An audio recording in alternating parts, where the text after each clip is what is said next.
亲爹万箭穿心那天，我撞死在冷宫墙上。再睁眼，回到了淑妹6岁进府这天，父亲指着她：“你是姐姐，要好好教她。”教她什么？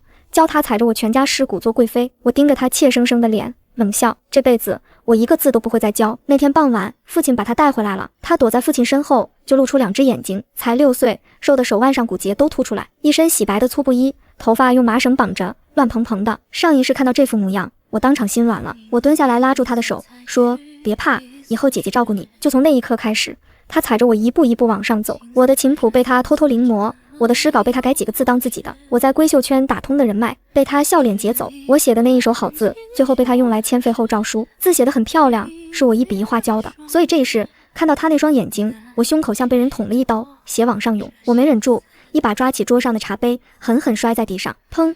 碎片溅了一地。他吓得往父亲身后缩。父亲皱眉：“阿张，你干什么？”我咬着牙，一个字一个字往外蹦：“爹，你让她离我远点。”父亲说：“阿张，她是你妹妹，以后要照顾她。”我直接冲上去，一把推开父亲的手：“别碰我！”啪的一声，他的手被我打偏了。父亲踉跄了一步，脸当场黑了。我说：“爹，厢房上月漏雨还没修完，先让她住东边的客院。”父亲脸一沉：“客院？你让妹妹住客院？干净暖和，被褥是新的，窗纸刚糊的。”他张了张嘴，找不到反驳的理由，沉默了一下，说了声：“先这样吧。”然后他松开了他的手，他的小手在空中抓了一下，没抓住。他在原地站了很久，眼睛从父亲脸上移到我脸上，又移回去。“爹爹不陪我去吗？”声音又细又软，带着一点颤，眼眶开始泛红。父亲眼眶当场就红了，蹲下来摸了摸他的头。前世这一幕也是我的心软时刻，这一世我没动，我甚至把脸别过去了，但我胸口那团火没灭。等父亲走了，我带他去了客院，他跟在我后面，小步小步的跑，忽然伸手来拉我的衣角，我猛地转身，一把甩开他的手：“别碰我！”他没站稳，一屁股摔在地上，嘴唇一瘪，眼泪啪嗒啪嗒掉下来。我没服，推开门，我说：“你自己住，丫鬟秋荷照顾你的起居。”他嘴唇抿紧了，小手攥着衣角。前世这时他会说：“姐姐我害怕。”这一世他没说，也许是摔那一跤让他明白了。哭没用，我转身走了。走出月亮门时，我回了一字头。他一个人站在客院门槛上，一手扒着门框，夕阳照在他身上。6岁，孤零零的。我的脚步顿了1秒，然后我狠狠掐了自己一把，继续走了。回到院子，明昭正蹲在地上逗猫，8岁，虎头虎脑的，一脸笑：“姐，爹带了个小妹妹回来，她是谁啊？”我看着她，前世她活到17岁，文武双全，冲进皇宫救我，身上插了11支箭，血从台阶一路淌到大殿。我抱着她的头，她最后一句话是：“姐，我没给你丢人吧？”我冲上去，一把她搂进怀里，勒得她直叫：“姐，你干嘛？好疼！放开，喘不上气了。”明昭，从明天起，姐教你读兵书啊！我不是在跟陈先生读经吗？经要读，兵书也要读。他仰头问我为什么，我蹲下来和他平视，眼眶通红，一字一句说：“因为你要保护姐姐。”他挺了挺小胸脯：“那是当然，谁敢欺负我姐，我揍他。”我笑了一下，眼泪掉下来了。前世我把所有心思花在教淑妹上，她的武功是自己偷偷跟护院学的，连师傅都没有，拿着一把没开封的剑就冲进了皇宫。这辈子不会了，这辈子我花在她身上的心思是前世教她的10倍。至于那个小东西，让她在客院待着，别进我的门，别碰我的东西。这辈子她休想再从我这拿走一个字。当天夜里，秋荷来报：“小姐，客院那个小姑娘没盖被子，没点灯。”我在给明昭整理明天的书册，手里的笔没停，把被子替她盖好，灯点上。她还没吃晚饭，让厨房送一碗粥，加一碟小菜，热的，别让她吃凉的。秋荷看了我一眼，欲言又止：“怎么了，小姐？”那孩子一直在哭，哭得很小声，把脸埋在枕头里，怕人听到。我的手停了一下，前世他也哭过，第一晚在我怀里哭了一整夜。我搂着他说：“不怕不怕，姐姐在呢。”从那以后他每晚来找我，直到把我身上所有的好全吃干抹净，让他哭，哭累了就睡了。秋荷退下了，我走到窗前，隔着2进院落，客院方向黑漆漆的，什么都看不到，什么都听不到。但我知道一个6岁的孩子正把脸埋在枕头里哭，上一世的我一定受不了这个。这一世我站在窗前看了很久，然后关上了窗。第二天一早，父亲来了，脸色铁青：“阿张，令姨昨夜一个人哭了一晚上，我让秋荷送了粥，盖了被子，点了灯，她还要怎样？那也是一个人，她才6岁，你知不知道她哭到打嗝嗓子都哑了？”父亲一巴掌拍在桌上，茶杯跳起来，水溅了我一手。我放下梳子，站起来看着他：“爹，我6岁的时候娘刚走，我也是一个人睡的。我哭了一整夜，你在哪？”父亲的脸色瞬间白了。我娘走的那年我6岁，走的那天晚上，父亲不在家，他在外面跟令姨的生母在一起。我往前逼了一步，你知不知道那天晚上我抱着娘的枕头，哭到天亮，枕头湿透了，没人来。父亲嘴唇发抖：“阿张，我怎么？我说错了吗？”我又逼了一步，他往后退：“爹，客院干净暖和，吃穿不缺，他住着挺好的，比我当年强多了。父亲突然抬手，一巴掌扇过来，明昭吓得跳起来，冲过来挡在我前面。爹，你打姐姐干什么？8岁的孩子张开胳膊护着我，父亲的手僵在半空中，我一把拉住明昭，把他推到身后，笑了。父亲这一巴掌打的是我不听话，还是打的谢家嫡庶分明的铁律？明日我便请族中太叔公开祠堂，把这账本和规矩一起评评理。你敢？父亲吼。我盯着他，一字一顿，你看我敢不敢？爹，你要是不信，就试试。父亲气得浑身发抖，抬手指着我，你疯了？我没疯，我清醒得很，这辈子谁也别想再踩着我往上爬。这时候门口传来一个细小的声音，爹爹。令仪不知道什么时候来了，站在门槛外面，一只脚刚迈进来，小手抓着门框，脸上还挂着泪。父亲转身想过去，我冷声说，站住。父亲愣了，我走到门口，居高临下看着令仪，他的眼睛又红了，嘴一瘪，姐姐，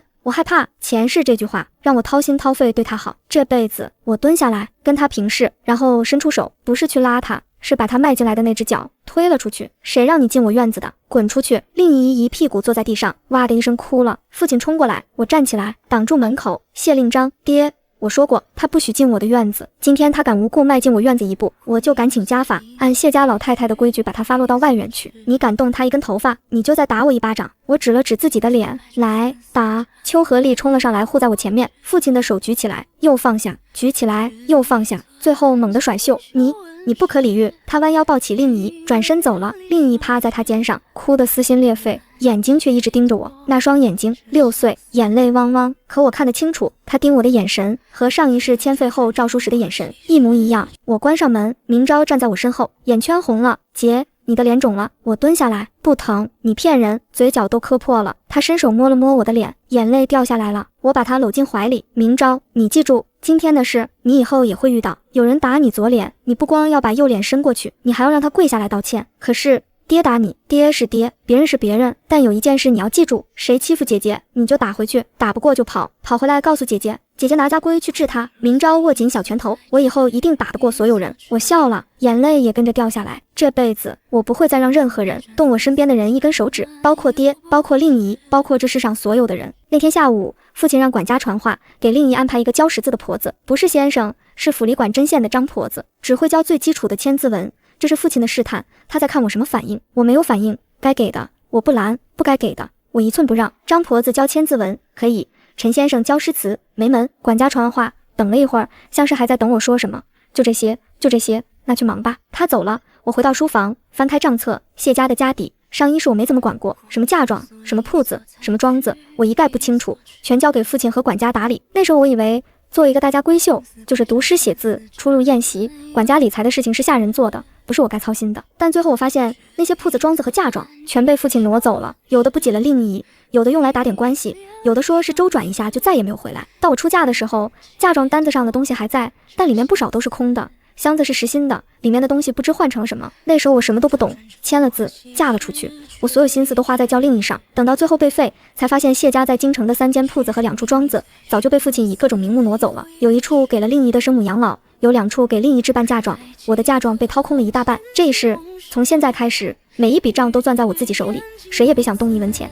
父亲第一次来之前，是给令仪买琴，账上先支50两。我当着他的面把账册摊开，一笔一笔念。去年针线房虚报棉布钱8两，前年庄子上收租短了30两，上个月令仪院里多支了4两胭脂钱。父亲，宫中的账早就是亏的了，你要给他买琴，用您自己的俸禄。他脸涨得通红，半晌说不出话。第2次，他想动母亲陪嫁的那间绸缎铺，周转一下。我把嫁妆清册甩在他面前，母亲陪嫁的部分，我单独立了册，每一笔进出我亲手记，这是母亲留给我的。父亲想周转，拿您自己买的那间铺子去。他盯着那本册子，沉默了许久，终究没再伸手。我拿回来账本，就相当于拿回来了谢家的命门。他要给令仪花钱，可以用他自己的俸禄，用他自己的东西，但母亲陪嫁的那部分是我的，碰不得。他心里清楚这一点，所以他没有再伸手。有时候我坐在账房里核对数字，明昭在旁边陪我，他也不懂账目，就这么坐着，偶尔问一句，姐，这个数字怎么算的？我就给他解释一遍。他学得很快，到了14岁，账册上的进出数字他已经能看懂了。姐，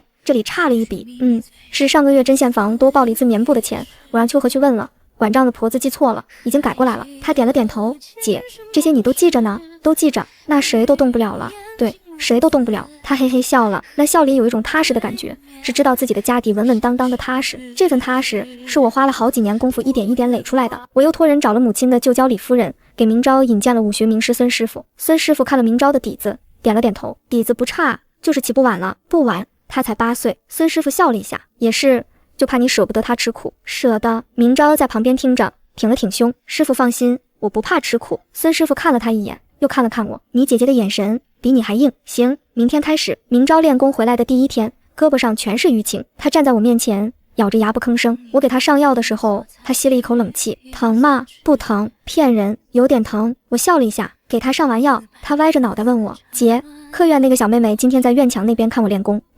她趴在墙头上看了好久，还问我练的是什么。我说拳法，她说她也想学，她想学什么是她的事，你别理她。为什么？你只管练好自己的。她哦了一声，没再问。但我知道令仪已经开始找新的路了，我这里要不到就去看明昭练功。他从张婆子那学完千字文，不知从哪弄来了一套残破的旧文选，页角卷了边，有几页还缺了半截，一个字一个字拼着读，读不懂的就翻字典，翻不到的就搁着，第二天再翻。旧书能让他学到皮毛，系统教出来的才是筋骨。上一世我给他的是筋骨，这一世他只能捡皮毛，皮毛够他活，但不够他飞。我以为他也就这点本事了。直到3天后，秋荷急匆匆跑来，大小姐，二小姐在老太太灵位前哭呢，说您克扣她的吃穿，还让明昭少爷不跟她玩。我放下账册走过去，令仪跪在蒲团上，小脸煞白，眼泪一颗一颗往下掉。旁边站着她生母周姨娘，眼眶也红着。父亲已经在了，脸色铁青。阿张，你过来。我走过去看了一眼令仪，姐姐，我没有告状，我只是跟佛祖说姐姐不喜欢我，我不怪姐姐，她才6岁，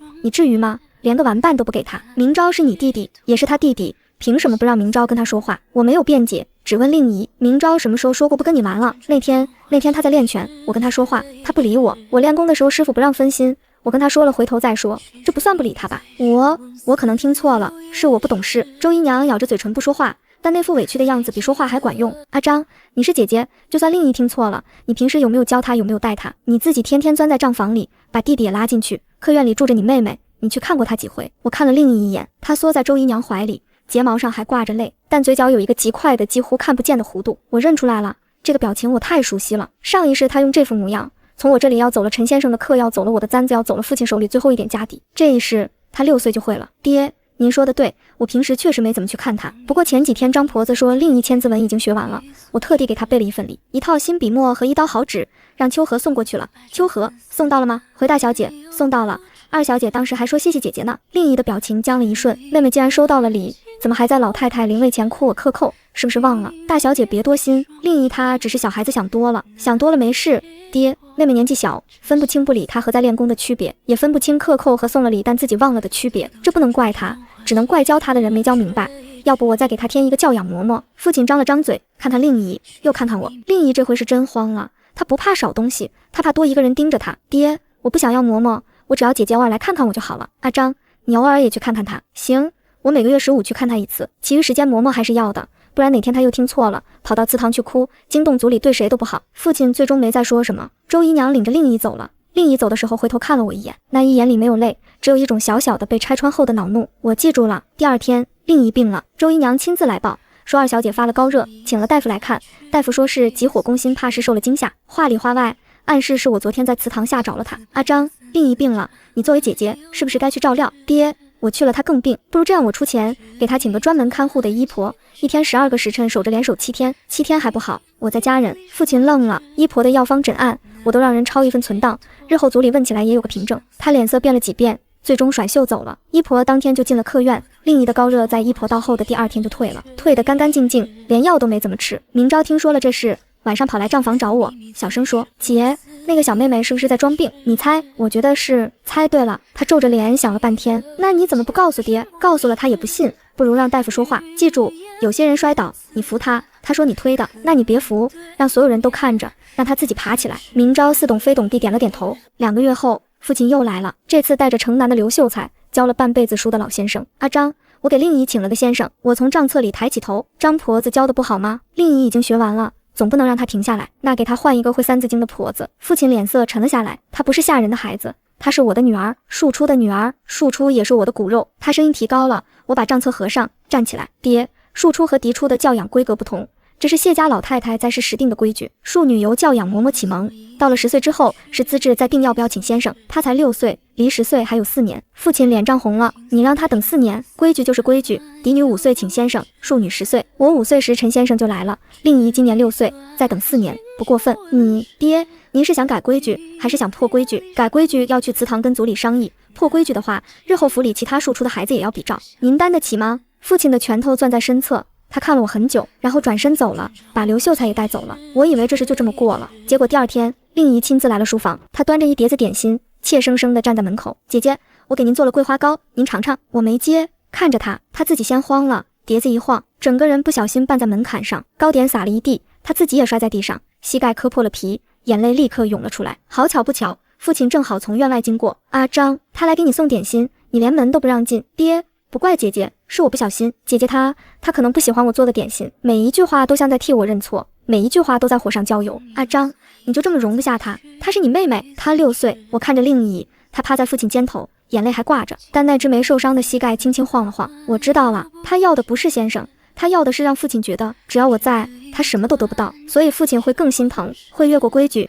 强行给她请先生。上一世这招管用，这一世，爹，妹妹摔伤了，先抱她去上药，上完药，我陪您去一个地方。父亲一愣，去哪？祠堂，把族里的几位叔公请来。去祠堂做什么？当面一一给庶女请先生的事。你要是觉得规矩该改，咱们就堂堂正正的改，我绝不拦着。令姨的腿不晃了，父亲的脸白了。改规矩？族里那几位叔公最恨的就是有人动老太太定下的规矩，他要是敢提，被骂回来不说，还会落一个宠叔灭嫡的名声。算了，先上药。他抱着令姨走了。令姨从我身边经过，她没有看我，但我看见她那只没受伤的手攥紧了父亲的衣领。她在怕，她知道这一世的姐姐不会再让她了。大小姐、2小姐膝盖上的伤不重，大夫说就是破了点皮，但是周姨娘偷偷让下人去外面药铺买了化瘀膏，还多买了，像是背着的。我点了点头，背着，下一次摔倒大概就不是膝盖了。我让秋荷把周姨娘买药的日期、药铺名数量全部记下来，加在账册里。姐，你记这个做什么？下次她再摔，我把药单拿出来，看看她的伤到底有多重，需不需要提前备药。那她不是白摔了？不白摔，她让我知道了，这一世她比上一世更聪明，所以我得更聪明。窗外有虫鸣，账房里的烛火跳了跳，我低头继续核对今天的账目。腊月初3，父亲做了一件事，没跟我商量，他直接让人把令姨从客院搬到了内院，住进了我隔壁的厢房，就是我说漏雨没修完的那间，他人连夜修好了。我得到消息时，令姨已经坐在厢房里了。小姐，老爷直接让管家搬的，没有过问你。我放下笔，没有发火，走到厢房门口，令姨坐在床上，2条腿悬在床沿，够不到地。她身旁放着那块写满炭条子的碎布。看到我出现，她身体明显绷了一下。你爹让你搬过来的？她点了点头。你自己想搬吗？她犹豫了一下，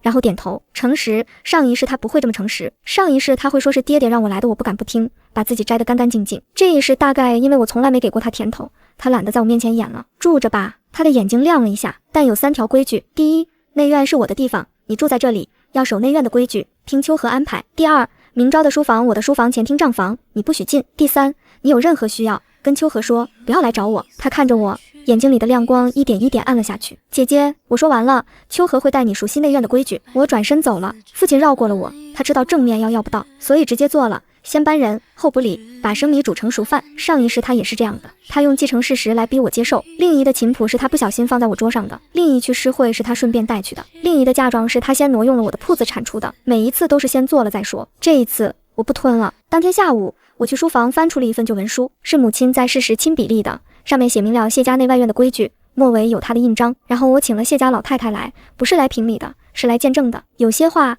让他老人家亲耳听见，比我一个人说更管用。老太太来了，先看了看我，又看了看厢房里的令姨。你叫我来做什么？祖母，爹把令姨从客院搬到了内院，没有跟我商量。老太太眉头皱了一下，庶出的住内院。她坐下来，吩咐丫鬟去请父亲。父亲来的时候脸色就不好看了，他没料到我会搬出老太太。老太太看着他，老三，庶出的丫头住内院，水准的。父亲脸色变了一瞬。母亲，令姨才6岁，一个人住客院太远，搬到内院方便照看。谢家的规矩，庶出住外院，你忘了？母亲，她是我的女儿，庶出的女儿。老太太声音不重，但每个字都稳稳当当。你爹在世时就立了规矩，嫡在内，庶在外。你几个兄弟的庶出子女，有哪一个住过内院？父亲张了张嘴。老2家的庶子住东跨院，老5家的庶女住南别院，你的庶女凭什么住内院？父亲沉默了，他不能说因为我更疼他，那等于当着老太太的面承认他偏心。老太太看了我一眼，阿张，你的意思呢？祖母，我没有为难令姨，客院吃穿不缺，张婆子教她认字，搬到内院是爹的主意，不是他要求的。我停顿了一下，但既然已经搬了，我也不赶他走，只要他守内院的规矩，住着就住着。可我有一件事要跟祖母说清楚，内院是当家主母的地方，眼下府里没有主母，我是嫡长女，内院的事归我管，爹要往内院安排人，至少应该提前跟我说一声。老太太点了点头，然后她看向父亲，老三，阿张说的对，你要安排人进内院，该先跟他打招呼。父亲脸上闪过一丝不甘，但没有反驳。另一班都搬了，就不折腾了，但往后内院的事，你别绕过阿张。老太太走之前拍了拍我的手，没有说话，但那一拍的力道很稳，是站在我这边的意思。父亲又提起令仪请先生的事，老太太回了他一句话，按规矩，庶女10岁请先生，急什么？可他天资好，天资好的庶出多了，你的庶女凭什么例外？除非你把她记到嫡母名下，记了嫡出的名，5岁请先生也说得过去。我立刻开口了，祖母，记在嫡母名下需要嫡长女首肯，我不同意。父亲脸色骤变，阿张，我娘生前只有我一个女儿，她的名下不需要别人的孩子。爹，你要是觉得令仪可怜，您大可以在您自己名下给她提等级，但我娘的名字谁都不能用。我说这话的时候声音不大，但整个堂屋都安静了。父亲的手在发抖，不是气的，是被戳到了。我母亲是怎么死的？常年积劳成疾，独自操持府中大小事务，病了半年，走的那天晚上父亲不在，现在他要把另一个女人的孩子记在他名下，我不让。老太太走之前，父亲经过我身边停了一步，你越来越像你母亲了，说完就走了。我不知道这是夸还是怨，但我知道我娘要是还在，她也不会同意。第2年，令仪7岁了，她不再来找我了，一次都不来，不来要先生，不来要叔，不来行礼问安，连姐姐都不叫了，改叫我大小姐，客气的，疏远的，跟叫下人差不多的称呼。秋荷觉得松了口气，我没有，因为她不来找我，不代表她停下了。张婆子教的千字文早就学完了，三字经百家姓她自己翻着字典一个字一个字的啃，2个月就啃完了。那本就文选被她翻的书页起毛，有几页已经碎了，她用浆糊一片一片粘回去，继续读。到年底，秋荷从她屋里收垃圾的时候，发现了一整摞碎布，上面密密麻麻写满了字，从《论语》到《孟子》到大学，一个7岁的孩子，没有先生教，没有人检查，全靠旧书和死记，字写的并不漂亮，但每一个都是对的。小姐，这孩子，您不担心吗？担心什么？他这么拼，以后会不会？他拼是他的事，我只管一件事，不给他梯子，他自己搭板凳也好，踩石头也好，那是他的本事，我不挡他的路，但我也不替他铺路。秋荷不再说了，他不明白的是，上一世令仪有的不只是天赋，真正让他爬到贵妃位子的，是我给他的一切，我的琴谱，我的诗稿，我的闺秀人脉，我在世家圈里攒了10年的名声，那些东西是我一针一线织出来的网，他接过去，直接拿来用了。这一世他没有那张网，他只有碎布和炭条，碎布和炭条能让他识字，但不能让他进入任何一个圈子。入冬之后，父亲做了一件我意料之中的事，他开始亲自教令仪，每天傍晚散了衙，不回正房，直接去令仪的厢房，一待就是2个时辰。秋荷打听到了，老爷在教他诗词，用的是太太留下来的那套诗集，我的手攥紧了。母亲的诗集，母亲生前最爱读诗，自己也写了不少。她把毕生心血整理成一套手抄诗集，装在一只红木匣子里。她去世后，那只匣子一直放在父亲书房。我问过她好几次，想拿来留作纪念。她说等你出嫁的时候给你当陪嫁。现在她拿出来教令仪了，用我母亲的诗集教另一个女人的女儿写诗。我去了父亲书房，爹娘的诗集，你说过等我出嫁的时候给我，现在你拿去教令仪了，我只是借来用一下，那是我娘留给我的东西，你今晚还给我。她看了我很久，然后打开书架旁边的红木匣子，把诗集拿出来递给我，没有说话。我接过匣子，沉甸甸的，翻开第1页是母亲的手记，清秀的小楷，墨迹已经有些泛黄了。走到门口，父亲在身后说了一句，你越来越不讲道理了。我没有回头，心里说了一句他听不到的话，你从来都没讲过道理，你讲的是偏心。回到房间，我把红木匣子放在枕边，枕着他睡了。梦里母亲坐在窗前写诗，侧脸被烛火映得很柔，她回头看我，笑了笑，阿张，把窗关上，风大了。娘，你留下的东西我一样都不会让出去，一样都不会。令仪在我这里讨不到东西，但他没有放弃，他用了另一个法子，他开始给我找麻烦，不是正面的那种，是小的碎的，让人说不出来哪里不对，但就是添堵的那种。有一次他在内院的廊下摔了一跤，哭着跟父亲说地砖太滑了，父亲当天就让人来铺新砖，把我的廊下都翻修了，说是一并修了，省得下回再有人摔跤。有一次他说自己晚上睡不着，需要点安神的香，让秋荷去库房取，正好取了上好的龙脑香，每晚点1炉，那香是母亲生前留的，府里库存就那么些。我让秋荷回话说库房里的香是按月领的，他这个月的份额已经领完了，下个月再来取。令仪沉默了一会儿，好，我知道了。然后他没有再提香的事，他换了一种方式，开始跟张婆子学刺绣，绣出来的东西送给父亲一条帕子，送给明昭一双袜子，唯独没有我的。令仪这孩子有心了，我在旁边什么都没有，什么都没说。父亲看了我一眼，我把账册翻了一页，爹，账上有一笔去年的陈年旧账，您什么时候有空我们对一下。父亲的眼神复杂了一下，转向账册，行，现在就对。令仪的那些小动作我全看在眼里，他在收人心，从最近的人开始收，先是父亲，再是明昭，再是府里的下人，一条帕子，一双袜子，一句温柔的问候，全是铺路的。我没有拦，因为这是人情，是他应该有的本事，学会收人心，在哪里都用得上。但有一条红线，他不能越，那就是账目和嫁妆。他对人再好，账本在我手里，嫁妆在我手里，谢家的根在我手里，这条线他碰不到。开春之后，父亲带令仪去踏青去宴席，到处带，就是没带明昭。有一次明昭摔了马，父亲站在门口看了一眼就走了，连门都没进，没摸一下明昭的头，没问一句疼不疼。明昭的眼睛看着父亲的背影走远，慢慢松开了我的袖子。姐，我不疼了。说完闭上了眼睛，掌心全是冷汗。有一天，明昭低头看着自己的功课，问了我一句：姐，爹是不是更喜欢他？9岁已经能感觉到了。我放下朱笔，明昭，爹喜欢谁不重要，重要的是你自己够不够强。他看着我，点了点头，低头继续写，写了2行字，又抬头：姐，我以后一定保护你。好，我摸了摸他的头，前世你也说过这句话，你做到了，你拿命做到的。这辈子我不要你拿命，我要你活着保护我，活着的保护才算数。谢家诗会在5月初5，我带了明昭去，他穿了一身月白色的长衫，腰间别着我给他的玉佩，站在谢家外场的书案前，提笔写了4个字：经霜永茂。同一幅字，他半年前写给我的，但这一次比例比半年前沉了不止1层。谢家的谢大人看了半天，这是你儿子弟弟几岁？10岁。谢大人沉默了一下，10岁能写出这种骨架，了不得。明昭站在旁边，抿着嘴，没有露出得意的表情。他悄悄回头看了我一眼，我冲他微微点了一下头，他的嘴角弯了一下，很小的弧度，但我看到了。回来的路上马车里，明昭突然开口：姐，谢伯伯说我写得好，但我不是为了让谢伯伯夸我才写的。那你为什么写？他想了想，因为姐姐说过，做松柏不做藤蔓，我想让姐姐知道我在长。10岁，我伸手握住了他的手，掌心有一层薄薄的茧，3年了，练字练拳练骑射读兵书，3年磨出来的。我知道。他笑了，露出新长齐的牙。马车进了谢家大门，令仪站在内院的月亮门旁边，他看到我们下车，目光在明昭手里的笔上停了一瞬，然后移开了，转身回了厢房。但那天晚上，秋荷告诉我，令仪在厢房里练了整夜的字，不是碎布了，他从哪里弄来了一叠粗纸和一支秃了头的旧笔，写的是同样4个字：经霜永茂。他一定从下人嘴里听说了今天诗会上明昭写的字，他没有看到，但他在追。秋荷说，张婆子说，少爷的字像是从骨头里长出来的，另一姑娘的字像是从手腕上描出来的。从骨头里长出来的和从手腕上描出来的，差的就是那3年。他自学来的是皮，明昭学到的是骨。皮可以很像，但骨不一样。2年过得不算快，令仪10岁了，我没有食言。他满10岁的第2天，我让秋荷去外面请了一个先生，城西的周先生，女先生，在官宦人家教了10几年闺秀课，学问扎实，性子严厉，不是陈先生。陈先生是翰林院出身，教的是嫡女；周先生是秀才出身，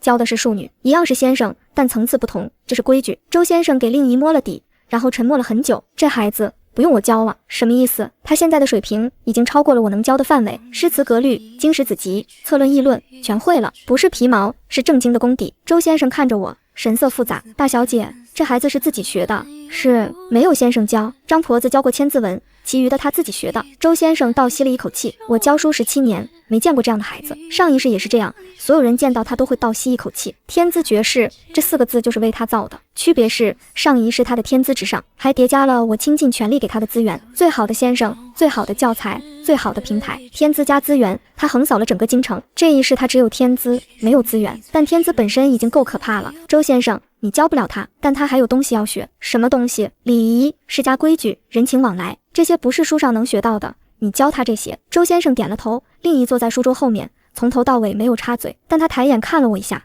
很快，那一眼不是感激，是确认。他在确认我到底给了他多少，给了周先生，没给陈先生，给了礼仪课，没给诗词课。他在心里记着一本账，记着我给了什么，更记着我没给什么。明昭12岁了，肩膀开始变宽，站在那里已经有了少年的模样。他的策论在府学月考里拿了第1。孙师傅说他的武功已经入了门，可以开始学真正的战场搏杀术了。我给他又加了一门课，人脉，不是让他自己去经营，是我带着他一家一家的走。母亲的旧交，外祖父的故友，父亲同僚的夫人。李夫人看了他一眼说，这孩子沉稳，不像12岁的。谢夫人说，明昭的字越写越好了，将来考功名不成问题。刘将军的夫人说，虎父无犬子，不对，是虎姐无犬弟，你姐姐把你教得好。明昭每次都是同一个表情，不骄不躁，拱手行礼，目光沉稳。回家的路上他才会松下来。姐，李伯母给我塞了一包糖，吃了吗？吃了1颗，剩下的带回来给你，你自己吃。给你吗？12岁了，还是那个虎头虎脑的小弟弟，只是手掌比以前厚了，上面的茧也更硬了。令仪12岁那年春天，谢家举办了3年1度的春日雅集，各家嫡女和出色的庶女都可以参加，庶女需要有一位世家夫人的推荐。我没有推荐令仪，但父亲找了别人，他找的是赵大人的夫人。赵夫人以个人名义推荐了令仪参加雅集，名正言顺，不需要谢家的名头，不需要我的人脉，一个翰林院学士夫人的推荐信比什么都管用。我得到消息时，令仪已经拿到了请帖，让人送过来给我过目。他没有瞒着我，他光明正大的告诉我，他进去了，不是靠我，不是靠谢家，是靠父亲和赵大人的路子。知道了，小姐，要不要？不用做什么，他去就去吧，我拦不住，也不需要拦。我拦的从来不是他参加什么场合，我拦的是他用谢家的资源、谢家的名头、谢家的人脉去爬。他现在走的是父亲给他铺的路，不是我的，那就随他走，代价也是父亲的，不是我的。雅集那天，另一有人请他现场写一首诗，他提笔想了片刻，落笔写的是一首咏竹：不入东风百花丛，自向岩缝觅苍穹。纵无沃土三尺润，一节一节也从容。不入百花丛，自向岩缝觅苍穹。他写的不是竹，他写的是他自己。在场的人安静了一瞬，然后有人鼓掌。赵夫人走过来看了那首诗，点了点头。好一个一节一节也从容，这孩子有骨气。我站在人群后面看着他。12岁的令仪没有用我的琴谱，没有用我的诗稿，没有用谢家的任何东西，他用4年的碎布和炭条，用自学来的知识，用父亲给他的纸笔，自己写出了这首诗。跟上一世不一样，上一世那首惊艳京城的咏梅诗，每一个字都有我的影子。这一世的咏竹诗，每一个字都是他自己的。明朝走过来递给我一杯茶，姐，他的诗写得真好，比我写得好。你不用跟他比诗，你有你自己的路。他点了点头，我知道，松柏不跟竹子比。我看着他，14岁的明朝，他已经懂了。令仪15岁那年，偷走了我书房里一首故意放着的残缺诗稿。3个月后，他以才女之名被选入后宫。我站在角楼上，看着他的小轿从侧门抬进去，没有拦。另一封妃那年冬天，宫里来人了，来的是内务府的太监，带了一道口谕。谢妃娘娘问谢大小姐安好，另有一事相询。谢家公子明朝今年18，婚事可有着落？太监笑眯眯地看着我，我的手垂在袖子里，指节一根一根的收紧。来了，上一世也是这样开始的，先问婚事，然后赐婚，赐给一个他挑好的人，一个能把明朝困住、废掉、毁掉的人。回公公的话，舍弟的婚事家父已有安排，不敢劳烦娘娘挂念。谢大小姐，这可是谢妃娘娘亲自过问的，正因为是娘娘过问，我才不敢草率。婚姻大事，父母之命，家父尚在，明朝的亲事理应由家父做主。太监看了我几息，笑容收了收，走了。我站在正堂里，手心全是汗。当天下午，我做了一件事，去找了父亲。爹，明朝的婚事我来定。你定？宫里刚来人问了明朝的婚事，是另一的意思。他问明朝的婚事做什么？您觉得呢？他沉默了。爹，我说过的话你应该还记得，他将来会回过头来对付谢家，现在他开始了。父亲坐在椅子上，很久没有说话，然后他说了一句我等了12年的话：阿张，明朝的事你做主。12年，他终于把这句话说出来了，不是因为他信任我，是因为他终于怕了，怕我说对了。当天晚上，我写了2封信，7天后明朝的婚事定了，对方是王侍郎的幼女婉仪，书香门第，性情沉稳，2个人见了一面都没有异议，婚期定在来年春天。快，必须快，在另一出第2招之前把明朝的婚事定死。果然，婚期定下来第3天，宫里又来人了，这次不是口谕，是一道正式的懿旨。谢妃懿旨，谢家公子明朝才学出众，赐婚西北守将韩廷之幼女。我没有让太监把话说完，公公，明朝的婚事已经定了，3天前跟王侍郎家下了聘，已经定了。六里已经走了那彩。太监脸上的笑容彻底消失了。谢大小姐，这是谢妃娘娘的懿旨，娘娘的懿旨管的是后宫的事，赐婚朝臣之子需要的是圣旨，不是懿旨。太监盯着我看了很长时间。大小姐的意思是谢妃娘娘越矩了？我没有这样说，我只是在问公公，这道旨意陛下知道吗？太监没有回答，卷起懿旨转身走了，脚步很急。明朝从后堂走出来，脸色平静。姐，他要把我赐婚到西北。我挡住了。我知道，姐，他还会再来。我知道，先把你的婚事办了，办完之后其他的事我来处理。姐，你不用一个人扛，我不是一个人，我有你。他点了点头。明朝的婚事办得很快，不算盛大，但体面。他朝我磕了3个头，额头触地的时候，我听到他低声说了一句：姐，谢谢你。我的眼眶热了一下，但没有掉眼泪。上一世他穿着铠甲冲进皇宫，这一世他穿着新郎服站在正堂。活着的明朝比什么都好。婚宴结束当晚，宫里来了第3道消息，不是懿旨，不是口谕，是令仪的亲笔信。信上只有1行字：大小姐好手段，明日请进宫叙话。我把信看了2遍，折好，去吧，该来的总要来。第2天一早，我换了正式的命服装束进了宫。令仪的寝殿在东六宫，布置的极雅，店里燃着一种很淡的沉香味。我在店外等了一炷香，门开了，令仪坐在正殿的软榻上，穿着飞蔚的长服，头上戴着累金凤钗。20岁的她，容貌完全长开了，让人移不开眼的那种美。我垂眸，端端正正地行了大礼，妾身谢氏叩请贵妃娘娘金安。一跪，一顿首，一展袖，一丝不苟。礼不交的命妇进谏一致，我做的比任何人都标准。店里安静了片刻。起来吧。他的声音不轻不重。我起身，垂手立在下方，没有抬头看他。都退下。他抬手平退工人，店门在身后合拢，只剩我们2个。大小姐，他叫的还是旧称。好久不见，娘娘召见，妾身不敢不来。他笑了一声，很轻，你今天倒是规矩，宫规森严，妾身不敢僭越。行了，抬起头说话。我依言抬头，目光平视他的下颌线。这是规矩，不能直视妃嫔的面容，但我眼底的温度和方才行礼时一样冷。令仪盯着我看了2息，大概读懂了那双恭敬低垂的眼睛里藏着的东西。他端起茶杯抿了一口，放下。大小姐，我今天叫你来，不是来算账的。他低头看了看手里的茶杯，停了一会儿。我想说一句憋了很久的话，你拦了我12年，不给名分，不给先生，不给人脉，我不怨你，但我要让你知道，你拦住的只是时间，我靠自己走出来了。他放下茶杯，停了一下。不过这不是我今天想说的。大小姐，7年了，我在谢家住了7年，吃穿不缺，这是事实，但你从来没有把我当家人。我没有说话，客院外院不同的先生，不同的待遇，我都记得。我不怨您，您有您的道理，但我也有我的话要说。你没有给过我家的感觉，在你眼里我是需要防备的人，在父亲眼里我是需要弥补的人，在明昭眼里我是需要警惕的人。没有人把我当一个普通的家人看过，所以我才要爬到最高的地方，因为在高处不需要别人的爱，只需要别人的怕。他回到软榻上坐下，我今天叫你来是想告诉你，明昭的事我不会再动了。我看着他，真的。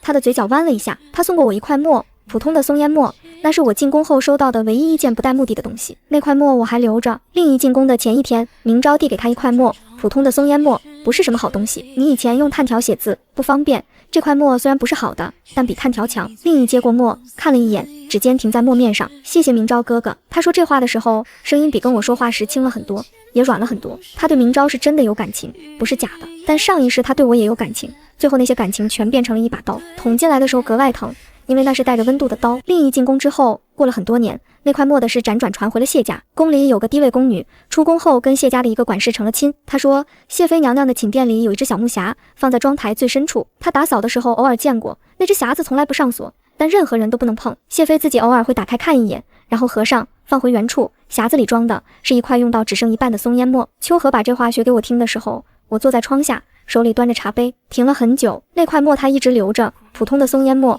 不值1文钱的东西，但他留着。他不再说话了，我看着他。这一世的令仪跟上一世不同，上一世他踩着我的嫁妆，我的人脉，我弟弟的命爬上去的。他欠着谢家的债，所以他要毁掉谢家来抹平那些债。这一世他什么都没欠，他的路是自己的，他的位子是自己的，他没有债要抹平，他没有理由回来毁谢家。我深吸了一口气。令仪，谢家给了你7年的吃穿用度，先生请了，安身之所给了，你觉得谢家欠你什么？他的笑容消失了。你没有给过我温暖，你要的不是温暖，你说的是你自己的路，你已经走出去了。他的脸色变了。令仪，你今天说的话我都听到了。我看着他，我也告诉你一件事，谢家的家产1文钱都在我手里。明昭已经成亲了，你赐不了婚。他的嘴唇抿紧了。这辈子你脚下踩的不是谢家的骨头，你靠自己走到了这里，这是你的本事。我站起身，我希望你好，但我更希望你的好跟我们无关。我转身朝店门走去，走到门口，我停下来。令仪，你的路你自己走，谢家的人和谢家的东西，你一样都拿不到。回谢家的路上，我掀开车帘，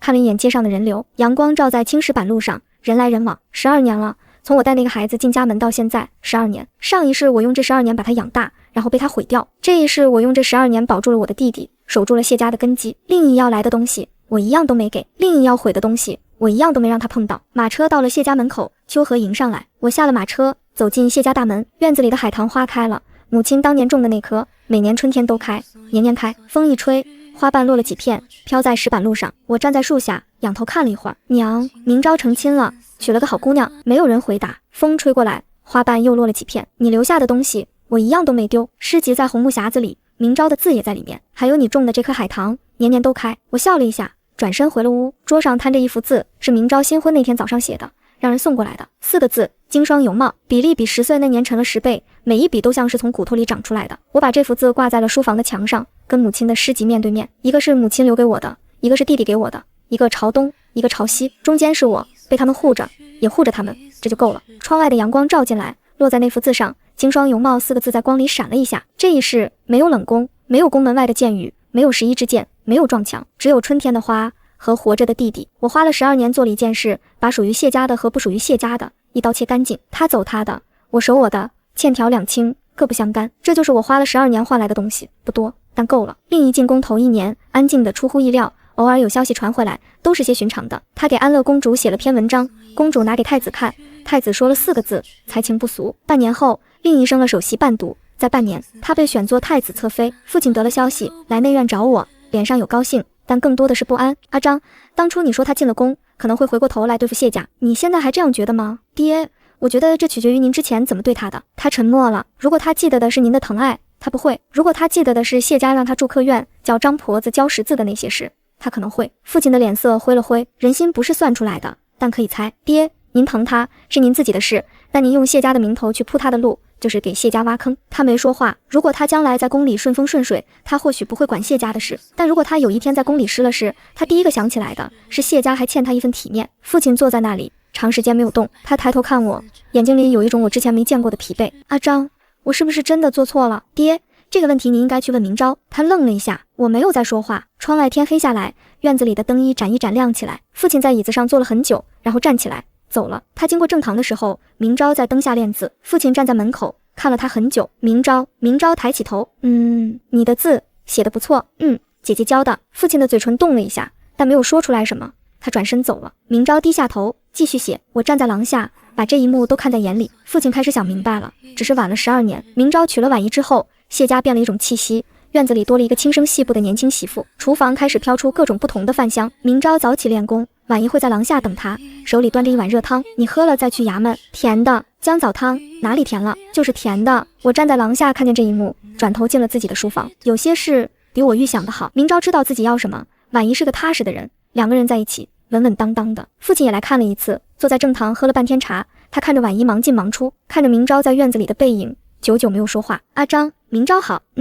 我这些年对他不够。爹，现在说也不晚。他沉默了一会儿，站起来出了院子。后来听秋荷说，那天父亲去了明昭的书房，两个人关着门谈了一个时辰。出来的时候，明昭眼眶有点红，父亲也没好到哪里去。但从那之后，父亲隔几天就来内院坐一坐，有时候给明昭带一包他惯吃的点心，有时候什么都不带，就坐着说几句话，不多，但有了。晚了12年，总算有了。我没有去管这件事，这是他们父子之间的事，我不插手，我只管好我自己的。嫁妆清册，一文一文对清楚了，没少一文。账目攥在我手里，铁箱锁在地窖里，钥匙挂在我腰上。谢家的根基稳的，这就够了。